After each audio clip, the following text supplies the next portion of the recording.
And we are back. Welcome to the most important video I like to post every single year. And welcome to those who are listening to this as a podcast. This is Manchester United Stay or Go Summer 2024. Now, quick plug before we get into it. If you haven't been watching already, I'm currently running a Football Manager series over on my gaming channel, where I see if I can manage Manchester United better than Erik ten Hag for the 2023-24 season. Link to that will be available on the top of your screen right now. But like I say, today's video is all about assessing all of the Manchester United players' performances over the course of this season and deciding whether or not they should stay or whether or not they should go. So before we get into it, if you haven't done so already, please do consider dropping a like on this video and subscribe to the channel /podcast if you are new around here.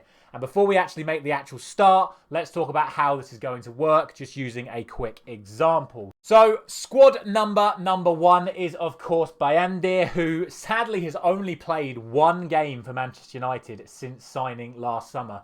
He has made more appearances for the Turkish national team than he has for Manchester United. So the way this podcast is going to work is I'm going to give each of these players a grade, like an old-fashioned school grade, rating from F to A, and of course a U for someone that hasn't played for Manchester United this season.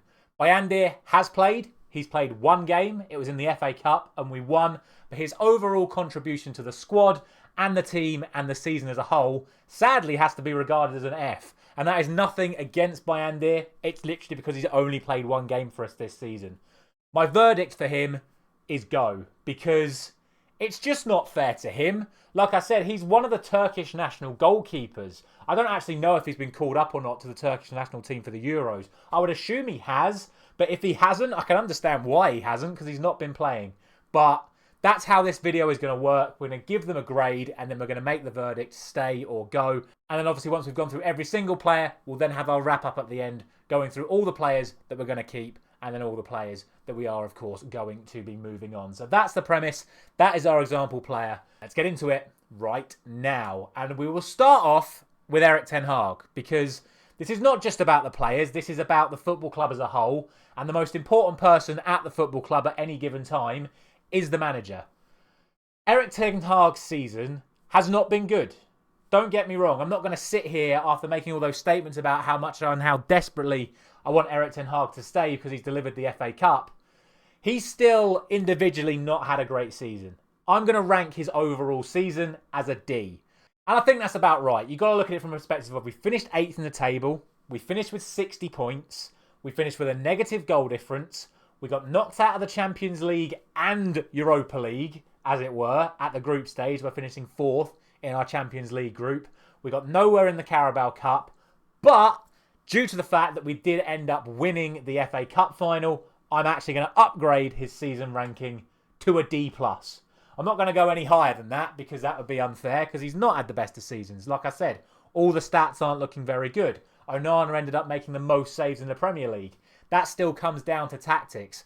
But also, you've got to look at the injuries. You've got to look at everything that's gone against him this season. And ultimately, look at how we performed with that team available to us in the FA Cup final to beat the best team in the world right now in Man City. Erik ten Hag, 100% has to stay. Starting off with the goalkeepers, and number 22 is Tom Heaton. His verdict is going to be the first U of the video because he quite literally hasn't played a single minute for Manchester United this season. However, if Bayindir is going to be leaving, which I expect him to, even though Tom Heaton is actually out of contract at the end of June, I still think he's open to staying. So there's no reason not to keep him. So I'm going to say stay for Tom Heaton. I think it just makes sense. I think if Bayindir is going to leave, we're going to really struggle to sign a backup goalkeeper who's going to be looking at what happened with Onana this season and go, well, I'm never going to play, so why would I sign for Manchester United? Whereas Tom Heaton, obviously, Manchester United academy player, someone we've had as a young player, went away, had a career, has come back and has been a willing and offering servant for us over the last 2 or 3 seasons.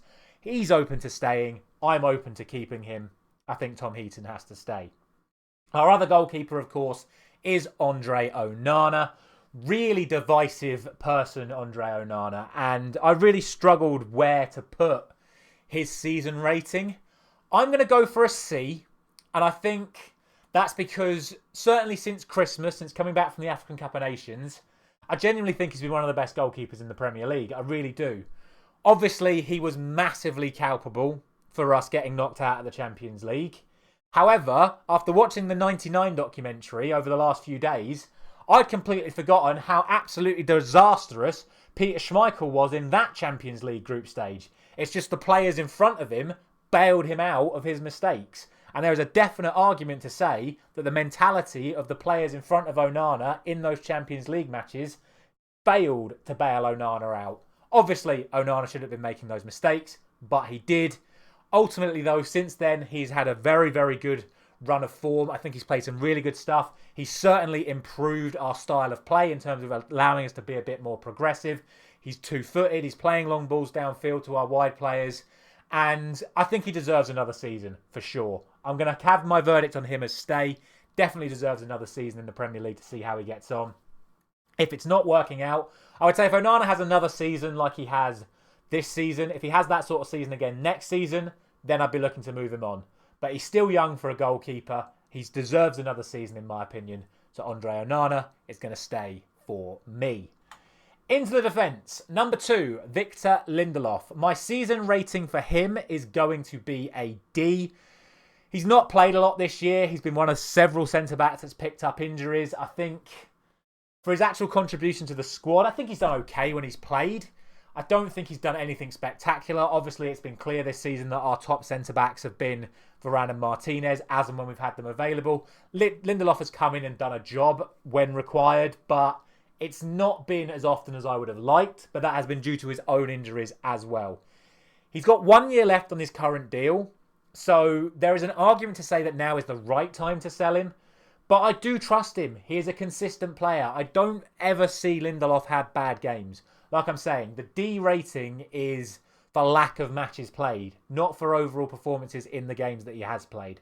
So I would keep Lindelof. I would say he needs to stay, and we'll get on to other players shortly who should be moved on in this position. But for me, I think if you're losing Varane anyway, he's definitely one that needs to stay. Next up, Harry Maguire.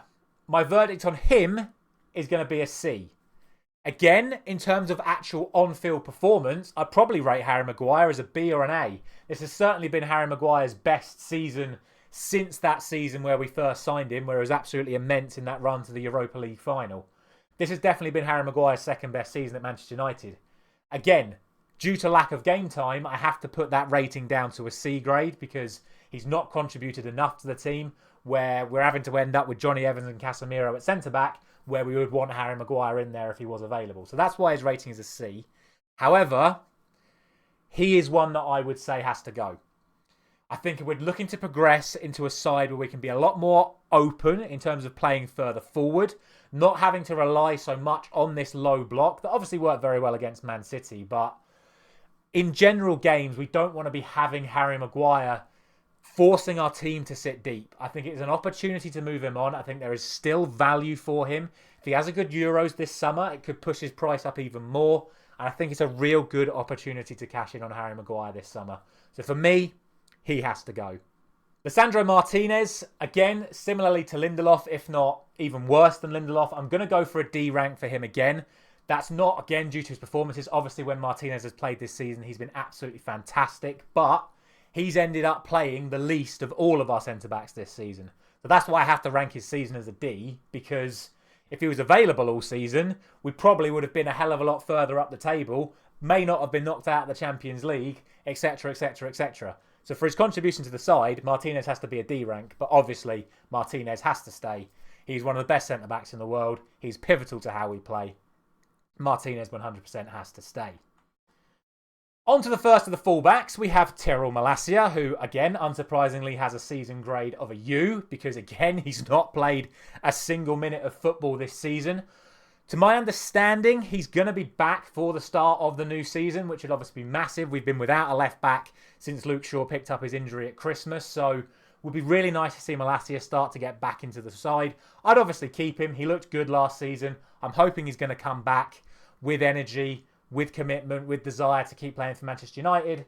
So I'd give him next season to see how he's done coming back from his injury. If it doesn't work out, obviously he's one we look to move on in January or next summer. But for now, I think he deserves to stay for another season. Raphael Varane is a very interesting one. I'm going to rate his season as a B because even though he has missed several games as well, he has been absolutely immense when he's played for us this season. I don't think I can remember a single game that Raphael Varane played where Manchester United performed badly, and certainly he performed badly. He has been so good. The problem is the verdict is gone. It's not even go, it's gone. Raphael Varane is out of contract in the summer and he has put out a statement saying that he's leaving. I would be doing everything possible to keep Raphael Varane next season if possible. If it means we still have to keep paying him £300,000 to £350,000 a week, that's worth it because that's no different than spending 50-60 million on a Branthwaite or a Todibo that are, quite frankly, not yet proven. They would be gambles. To me, there's no gamble in keeping Varane. Obviously, he could pick up another long-term injury. But if you sign one of Branthwaite or Todibo or one of the other centre-backs we're being linked with, but you keep Varane and you sell Maguire, Varane's able to play. Varane's able to coach these young centre-backs that we could be looking to sign and bring through, whether he's fit or not.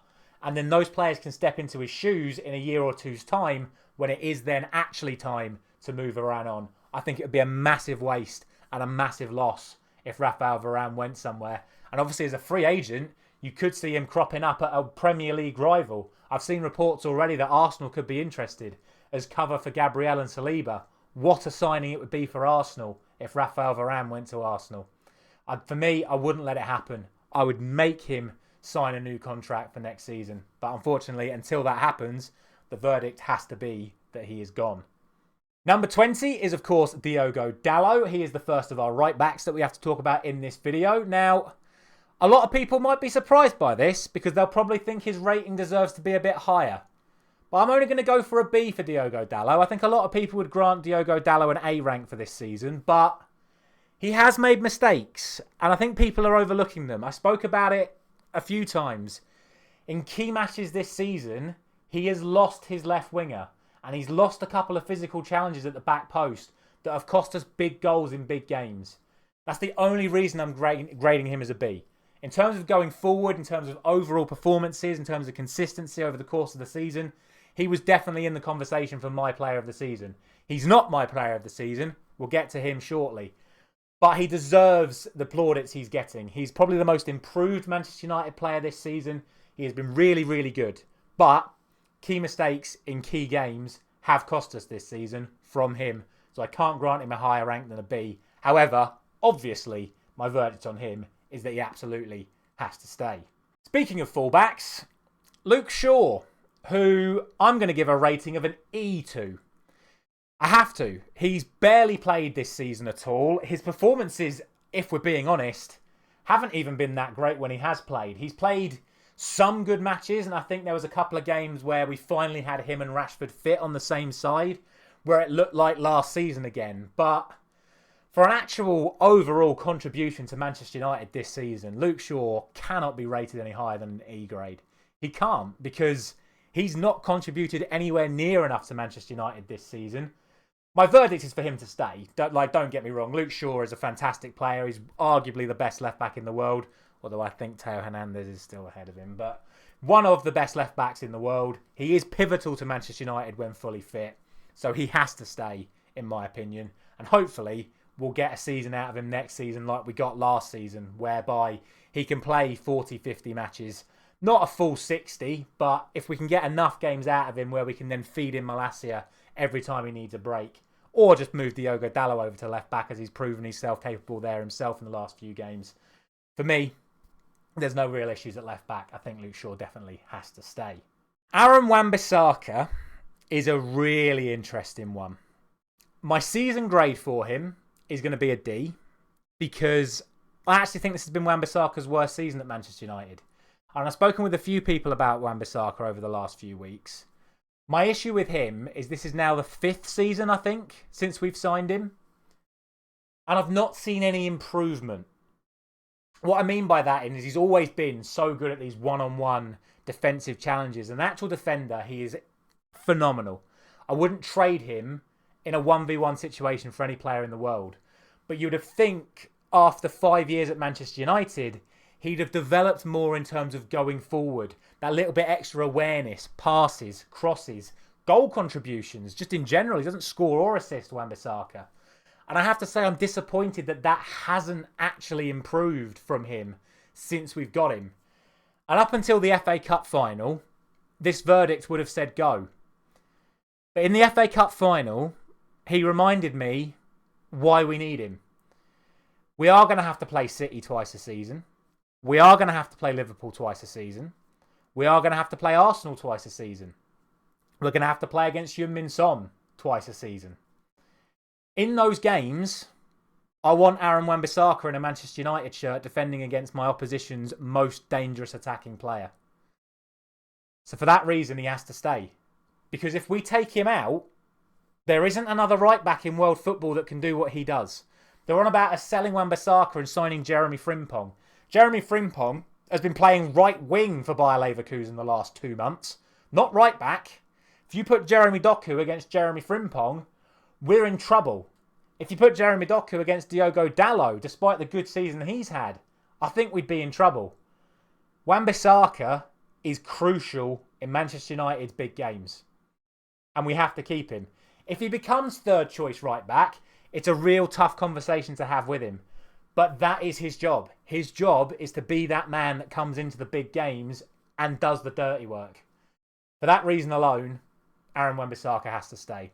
Oh, blimey, I forgot we even had this guy. Brandon Williams. So for those of you who don't know, this video is actually taking everyone on the Manchester United's first team squad page on the Manchester United website.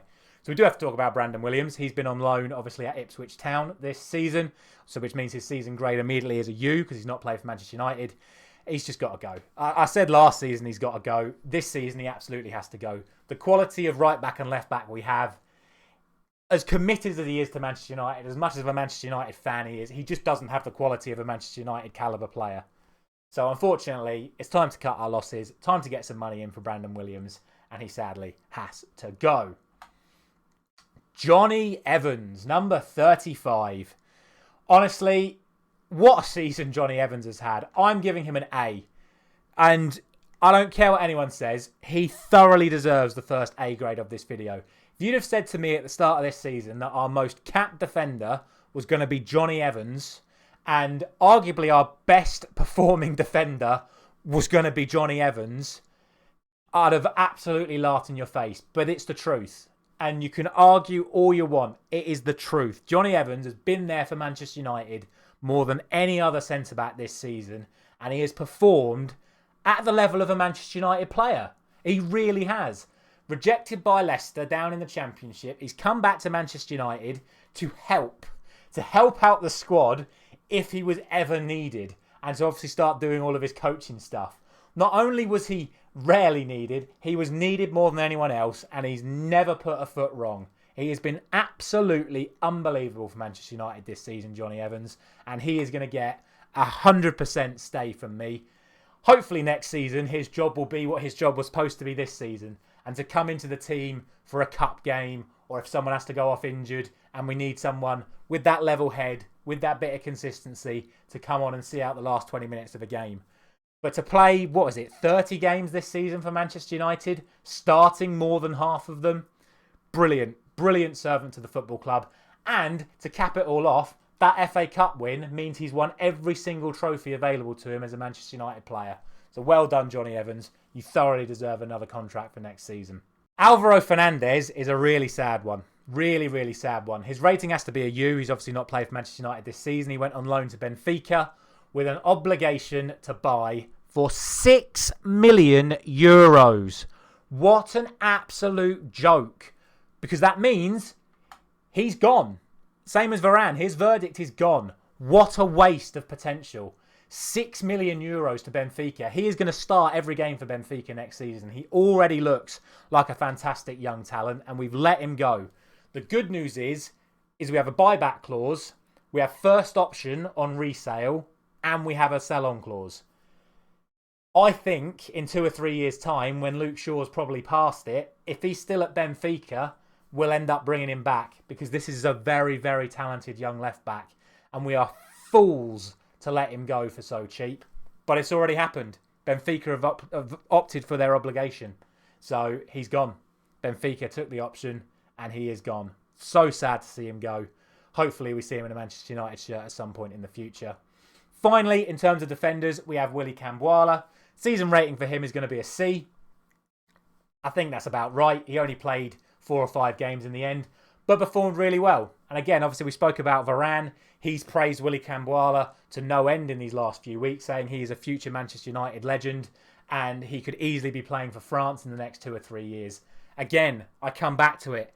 Do we really need to spend 50 to 80 million on the likes of a Todibo or a Branthwaite when we've already got young talent like Willy Kambwala coming into the side and proving they're capable of playing at the highest level? For me, the focus needs to be on players like this. 100% Willy Kambwala has to stay for next season. On to the midfield. We start off, again, we're obviously doing this in squad number order, so we start with Sofian Amrabat. My season rating for him is an E.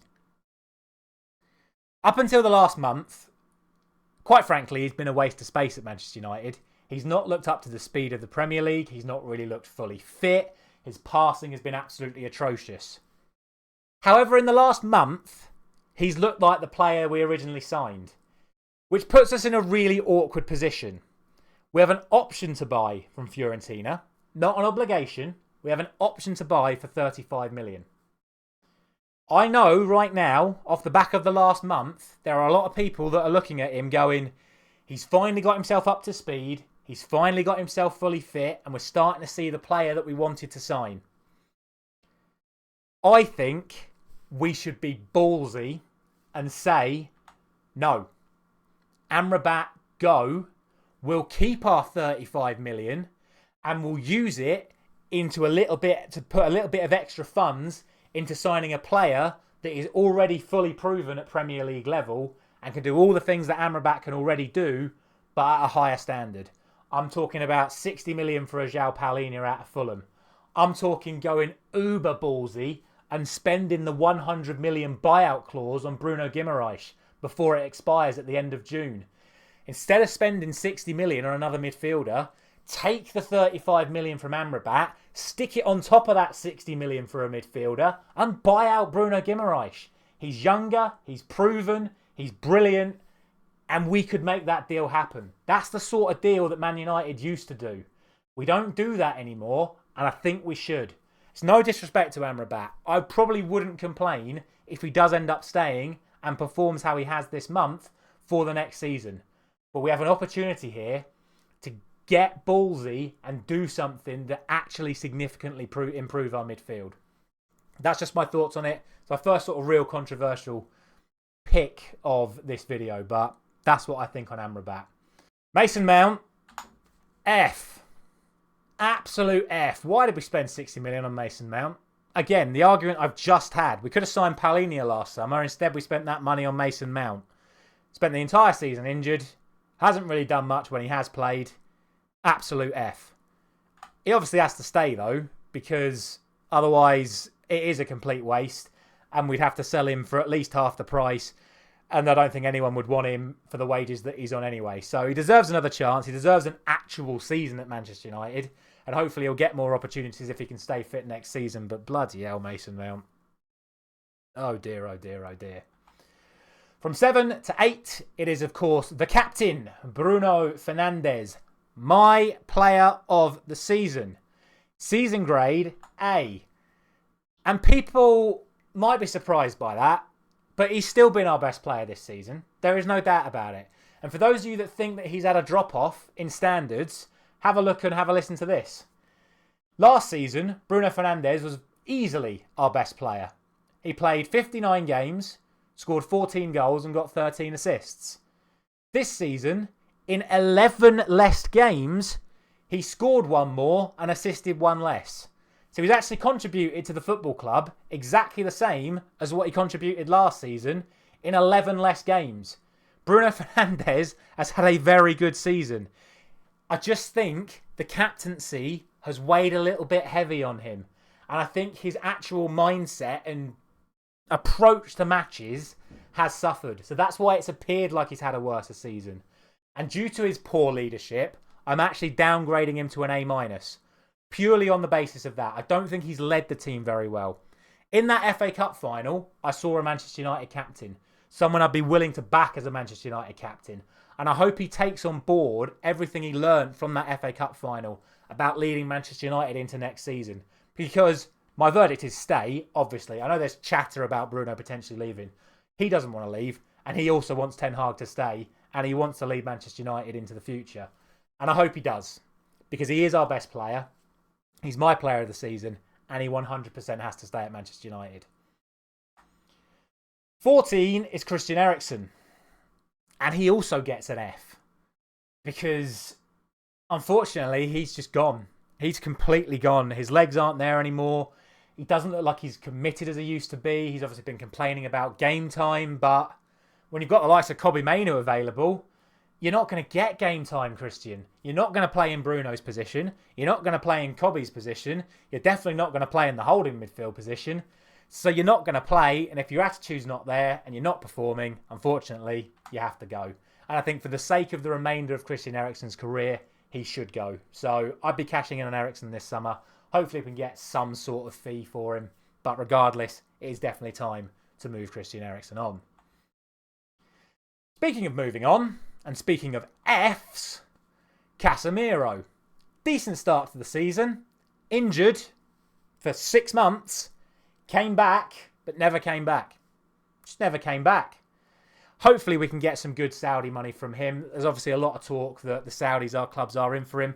The only worry is that he's got 3 years left on his Manchester United deal and he's on astronomical wages. So we're hoping and praying that the Saudi clubs come in for him. But he absolutely 100% has to go. He is a weight on this football club now, which is a real shame. Because last year, I said I was going to make him captain and hope his form carried on. But whatever happened during those 6 months off where he had his injuries, for whatever reason, his head just completely went. And his performances since coming back just haven't been good enough. So for me, Casemiro 100% has to go. Oh, it's not getting much better, is it? Because for those of you listening and not watching, the next player is Donny van de Beek. His season rating is a U. He, of course, did not play for Manchester United. I think he got on the bench a couple of times, but correct me if I'm wrong, he didn't actually make any appearances for Manchester United this season. Frankfurt haven't taken the option to sign him. He's just got to go. If I'm him, go home. Don't go to one of these clubs like Real Sociedad where, again, you're going to be a bit part player. Don't go back to a club like Frankfurt where you're going to be a bit part player. Go home. Go back to Holland. Rebuild yourself. You're still young enough to make a career of yourself. It's just not a Manchester United, I'm afraid. So, sadly, Donny, I like your passion, but it's just not worked out. Hopefully we can get some money for him. Donny van de Beek has to go. From the worst to the best, 37, Mainoo, A-star. Absolutely A-star. And he missed half the season, by the way. That's how good he's been. I'm not going to name him player of the season. Obviously, I've named Bruno player of the season because in terms of actual performance, Bruno Fernandez has still been our best player this season. But this guy, oh my, 18 turning 19. What an unbelievable breakthrough season. Got himself in the England squad for the Euros. Could even be starting in the England midfield ahead of Trent Alexander-Arnold, who's already considered a generational talent. This kid is 19. He's that good. Stay. Lifetime contract. Wrap him up in cotton wool. Keep the Wolves away, because if we don't get Champions League football in the next 2 years, the big boys, the really big boys, are going to be coming for Mainoo. He needs to be a Manchester United player for the next 10 years. And we need to build our midfield around him and Bruno for the next lot of players coming through. 39 is Scott McTominay. Season rating B+. Because I don't want to just give him a B, because he deserves more than a B, but he doesn't deserve an A. So he gets a B+. Brilliant Scott McTominay this season. Absolutely fantastic. The number of goals, the number of important goals, his leadership qualities. 2 years ago, I sat here and said he should be the new club captain when Maguire was being stripped of it before they gave it to Bruno. If it was up to me, and again, check out my Esso versus Eric Football Manager series, Scott McTominay would be my captain. Sadly, he's not going to play enough games, and like we already spoke about, Bruno showed leadership the other day, so hopefully he can continue from there. But 100% Scott McTominay has to stay. He is such a critical player to us, as an influence in the dressing room, as a performer on the pitch, as an important goal-getter. I'm not saying he should start every week, but he is a definition of a Manchester United squad player. Go watch all the things that Roy Keane says about the likes of a Nicky Butt and a Jesper Blomqvist and a Wes Brown in those seasons where we won the treble, where it's not your Giggses and your Beckhams and your Scholeses and all them lot that win you the titles. It's the Scott McTominays. It's the Nicky Butts. It's the ones that come into the big games, that have those big moments. The squad players that you know, even though they're not going to have many minutes, they're going to deliver for you. This season, Scott McTominay has been that player, and I hope he can continue to do that. He 100% has to stay next season. Dan Gore is another one that is listed on the Manchester United website as a first-team squad player, so I'll give him a rating. Obviously, it has to be a U because, again, hasn't been playing. Unfortunately for him, suffered a major injury when he went out on loan, so he didn't even get the opportunity to impress on loan. I would keep him. I think this core group of youngsters that we're starting to bring through, he's one of them ones that's going to get opportunities. Whether or not that's another loan move out next season, I would keep him. I like this model that Pep Guardiola's been doing with the likes of Cole Palmer, where he doesn't loan them out. He keeps them in, gets them learning the system. Have these players learning Ten Hag's system. Embed them into the first team as and when you can. Give them Europa League games. Give them Carabao Cup games. I think it would make more sense to do that than actually loaning him out for next season. But we'll see. I think Dan Gore, though, definitely should be staying next season. One player who has gone out on loan, though, who should not be coming back next season, is Hannibal. I'm going to give him an F. He did come on a couple of times this season. He scored a very good goal against Brighton, albeit in a 3-1 defeat. And he celebrated like he just won the World Cup, even though he got a consolation goal against Brighton. His attitude, I thought, would improve. I thought he would take that fight, take that spirit, and use it as a motivational tool to improve himself at Manchester United. What he's actually done is started moaning and whinging about his lack of game time, about losing his place in the Tunisian national team, has gone out on loan and has been a massive disruptive influence out in Sevilla as well. They've opted not to take their option to buy on him. I think we just need to get rid of him. I think he's a bad influence on the squad. And as much as I do like players with fire in them, it's got to be the right type of fire. And he strikes me as one that is going to end up being a bad influence. So sadly for me, Hannibal has to go. That then brings us on to the forwards. So our final section of the video is going to talk about our wingers and our strikers. So we start off with the number 9, which is, of course, Anthony Martial. Anyone going to guess what rating I'm going to go for Martial? 3, 2, 1, F. Of course it's an F. He's played when he's fit, but he's never fit. Story of Anthony Martial's career. Obviously my verdict for him is go, but that's not my official verdict because he's gone. He's another one out of contract. But unlike Varane, I would not be breaking the bank to keep Anthony Martial at the football club. He served his time. Unfortunately, his debut season, which was now 9 years ago, was still his best season. He's never improved. If anything, he's got worse. And thankfully, his contract is up. So I wish him all the best wherever he ends up. Again, a bit like Donny. If I'm him, I'll go home. Go back to France. Go to a mid-table French side. Try and rebuild your reputation. Or go to an MLS or a Saudi if they're willing to pay your wages. I just don't think he should be a Manchester United player anymore. And thankfully, he is not going to be.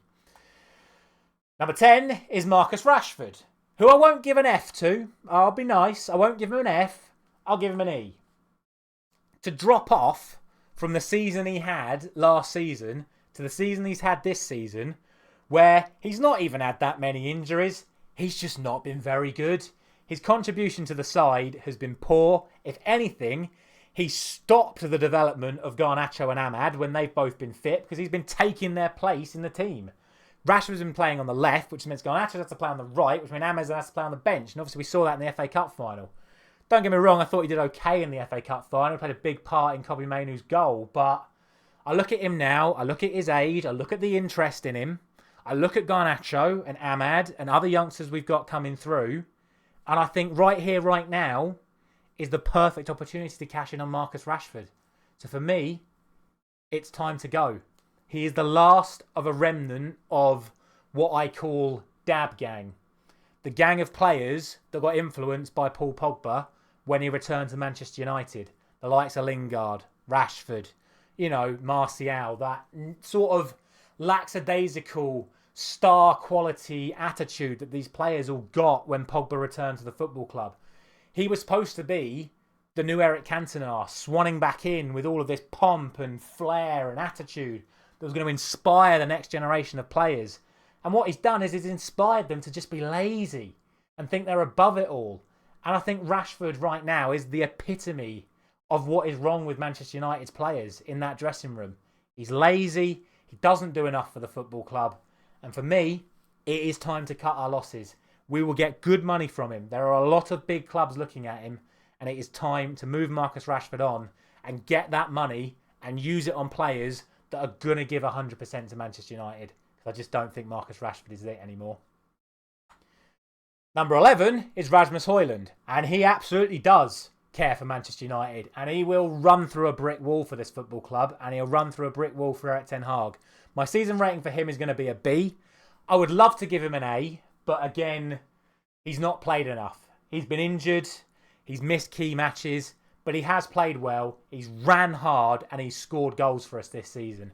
For a debut season, when he's actually played, I couldn't have asked for much more from him, to be honest. It's just a shame that he missed parts of the season where we could have done with him playing. And I think if we would have had him available in those times that we missed him, we again would have finished higher than we did. So Rasmus, he gets a B. He obviously has to stay. It's just whether or not we can provide him another striker to play either with or work off of or alternate with next season. I have my thoughts on that as well, but maybe save that one for another video. We do, of course, have another number 11 at Manchester United, and he is on the squad page, so we have to talk about him, and that is Mason Greenwood, who, of course, has just finished his loan season at Getafe, so his season rating is, of course, a U, because he's not played for Manchester United this season. Most of you who watch this channel already know my thoughts on Mason Greenwood, and over the course of the last 12 months, those thoughts haven't changed. If it were up to me, I would keep Mason Greenwood. He should stay.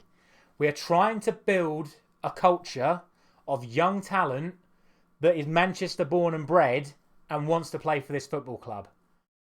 I believe Mason Greenwood is all of those things. If you think, due to all of the allegations and all this, that and the other, Mason Greenwood doesn't belong in that culture, that's your opinion. For me, whilst he's cleared by the police and all of that stuff around it, there is nothing against having Mason Greenwood at this football club because legally there isn't. So for me, he has to stay.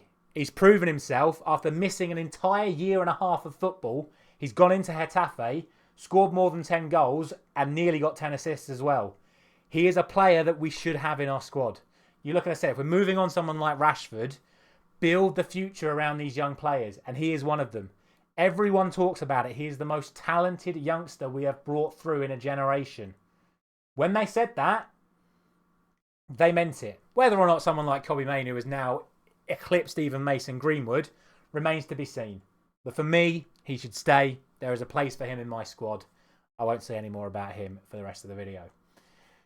Ahmad, exactly the same situation in terms of the other youngsters that we are, of course, going to get onto shortly. My season rating for him is a C because, again, injured up until Christmas and for then some reason not getting anywhere near enough minutes towards the back end of the season.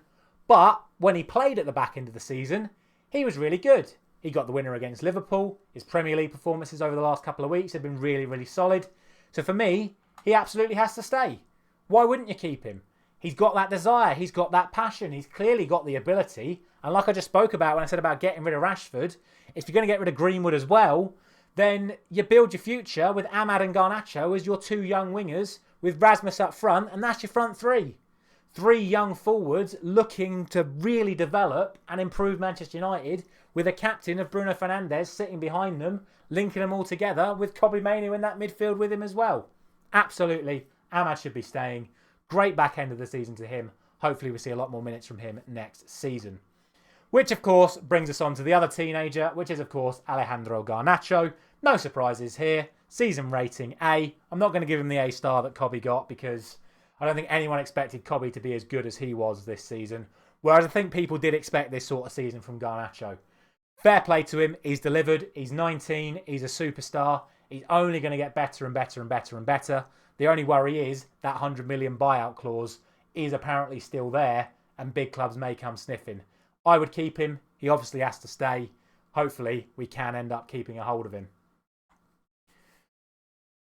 Antony's another tough one.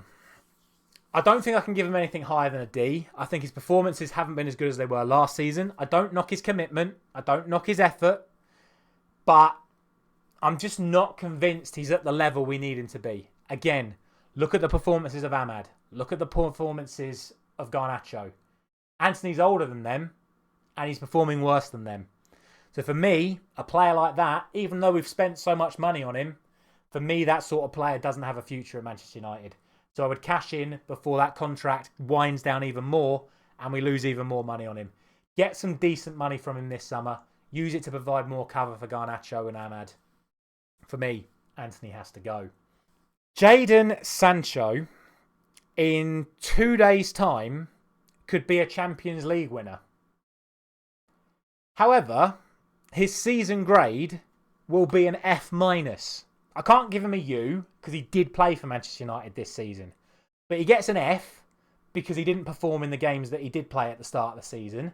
Then he gets a minus for going on strike and then forcing a move back to Borussia Dortmund in January. He was our best player in pre-season. He was our best player in pre-season. And he just hasn't done anything for this football club this year.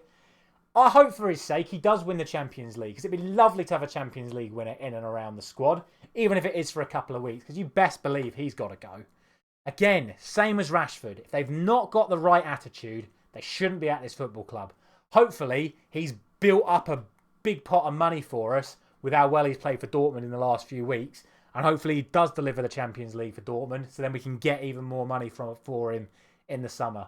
But what a waste of a Manchester United career Jadon Sancho has had. And yeah, he just absolutely has to go. Facundo Pellistri, again, unfortunately I have to give him an E. I would give him an F, but I think he actually performed pretty well in the few appearances he did have for Manchester United this season. I don't know why we keep loaning him out. He's a talented youngster. Again, I've just been speaking about it again with Ahmad and Garnacho and Mainoo and etc, etc. Pellistri is another one of those players. He plays every game for Uruguay. They love him in Uruguay. They see how talented he is. I see how talented he is. He should be at Manchester United next season. For me, our four wingers should be Garnacho, Ahmad, Pellistri and Greenwood. Those are your four wingers. Build your future around these youngsters. They've got the ability. Keep him. Absolutely. Facundo Pellistri, stay next season. On to the final two players then, who are basically just academy players that play little to no part in Manchester United at the moment. Shoretire gets a U. Again, hasn't played for Manchester United this season. Was one that was massively tipped for the future. He's in his 20s now. He's just got to go. There is just no point keeping players like him at the football club. He's never going to make it at this level. So for me, unfortunately, Shola, it's time to move on. And then finally, we have Amari Forson, who I'm going to give again a season rating of a C2, has been really good in the under-23s this season, has come up to the first team in a couple of matches, and hasn't played too badly. I think he looks all right. I'd definitely give him another season. He should stay, and again, have him with that core group of players, those youngsters that we're trying to develop. Obviously, I'm not talking about the likes of Joe Hugill and Ethan Wheatley in this video because they're not currently classed as first-team players, but when you look at the under-18s winning the tournament, winning the Premier League, winning the FA Cup, you look at our first team winning the FA Cup and players like Forson sort of floating on in the boundaries between those two teams. He's one that I think we should be keeping as well. See how he does next season. If it's not working out for him, by all means move him on next summer. But I think he deserves one season to sort of embed himself properly into the first team and see how we get on. I believe that is it. So let's move on to the final screen. Yeah, that is it. So this is the final screen. This is the stay and the go section. So for me, in the stay column, we have, firstly, Erik ten Hag. 100% has to stay for next season. The goalkeepers I would be keeping are Heaton and Onana. In defence, I'm keeping Lindelof, Martinez, Malacia, Dalot, Shaw, Wan-Bissaka, Evans and Kambwala. In midfield, I'm keeping Mount, Bruno, Mainoo, McTominay and Gore. And then in the forward line, I'm keeping Hojlund, Greenwood, Garnacho, Pellistri, and Forson. And I've missed out Ahmad on the screen, but I'm keeping Ahmad as well. In terms of going, Bayindir just needs to be released.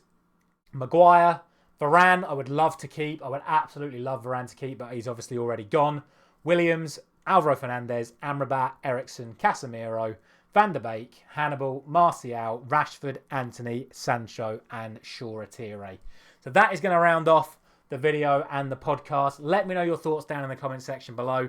Obviously, a lot of talking points from this, so I'll be very interested to know what you all think. Thank you very much for watching and listening. I'll catch you again very, very soon.